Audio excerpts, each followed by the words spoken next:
Maybe you've signed up for the Do Not Call registry to save yourself from annoying phone calls. But if you're like me, it doesn't work. Guess what? There may be a soon Do Not Track registry. Maybe that will.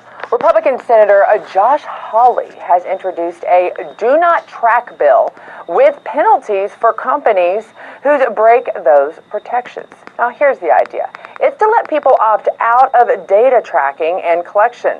But of course, there's going to be a big pushback from tech firms that rely on it for their entire business model. Joining me now is cybersecurity expert Morgan Wright. Thank you so much for joining us, Morgan. You bet. Okay, so here's the thing. Is a do not track registry even possible? I mean, it almost sounds fictional after we've had the do not call list kind of not really work. Yeah, you were talking, so with the do not call list, at least you're getting called when it doesn't work. What they did is they changed their tactics, and they started using local numbers, so they avoided the regulations. Well, is it possible? Yes. Is it going to be able to be implemented practically? That is the huge challenge, because as with the phone call, you're getting a call. But how do you know you're being tracked, and on what devices? Is it my cell phone? Is it my watch? Is it my vehicle? So there are 1,000 different ways to track you over the internet, and with technology, to where with the phone it's simple. Are they calling your number or not? So I think practically speaking, this is going to be a huge issue trying to implement it.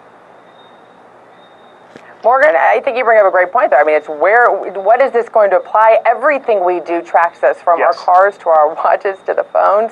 But my question is, would there be, this seems like it's an automatic yes, that this should be in place, but is there any drawback? Because like you mentioned, they're going to find a loophole. They found a loophole to the last one. Look, there are going to be some drawbacks, because consumers now have come to expect certain things, which is, hey, I want that convenience of having Amazon figure out what am I going to order next, or give me some suggestions, or maybe Google suggesting certain things, and then there's an ad for, oh, I really like that. So there are some things to where it's like, hey, it does make a difference. This is how Facebook makes their money, through targeted advertising. So if you take that away, I mean, there's an economic impact. And so how far are citizens and consumers willing to go to give up that convenience for not being tracked? I think there will be an 80-20 thing, which is 20% of the people are going to opt for it.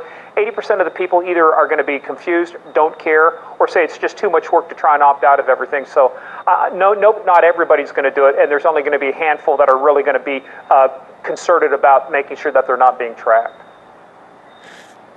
Well, on one hand, Morgan, you have the consumer, and you're right. There are some conveniences that we get. As much as we complain about technology, there's some convenience. It has added to our life. I do like the fact that when I call and order a pizza online, that I usually don't have to even put in my location, because it already knows what the local Papa John's is. Right. So that being said, though, who would fight this bill, and how powerful of a lobby would they be to our government officials? So this is what's happening. Years ago, people like Google and Facebook realized they needed to be up here on K Street in Washington, D.C. They needed to be up on the Hill, needed to have lobbying. At first, they pushed back against it. Now they're realizing, hey, this is a fait accompli. This is going to happen at some point. So, hey, we're going to get on board, because they want a seat at a table. So if you can't stop it, the next best thing you can do is to influence it, water it down to the point of where it doesn't really have teeth. I mean, that's if I were on the tech side saying, yeah, we want to be part of it. The optics are, yeah, we love privacy. We want you to have privacy. But on the other hand, if you have perfect privacy and total privacy, Google, Facebook, Amazon, a lot of these folks either go out of business or they lose a ton of business. So it's going to be powerful, but it will be in how the policy, how the regulations are shaped. That's where it's going to be important. And power is money, and those groups definitely have money.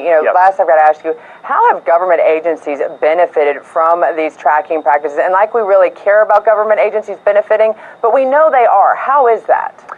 Look, there are a lot of public safety things. Like, I come out of a public safety, justice, intelligence background. There are certain things from a public safety standpoint to where I would like to know where people are for emergency evacuation, when we have active shooters, when there are natural disasters, if there's something, an industrial accident, hey, can I track my folks to know exactly where they're at? So there are some things. You do give up a certain amount of privacy when you go to work at places. It's not your computer, it's their computer, it's their network.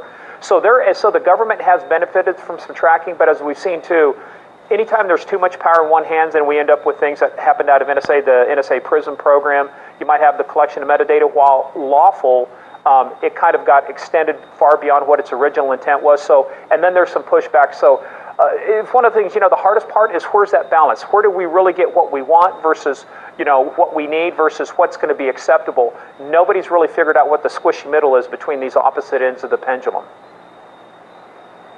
And Morgan, like you point out, it's all in the intent of the beholder and what they do with that data. Thank you so much for joining us on this.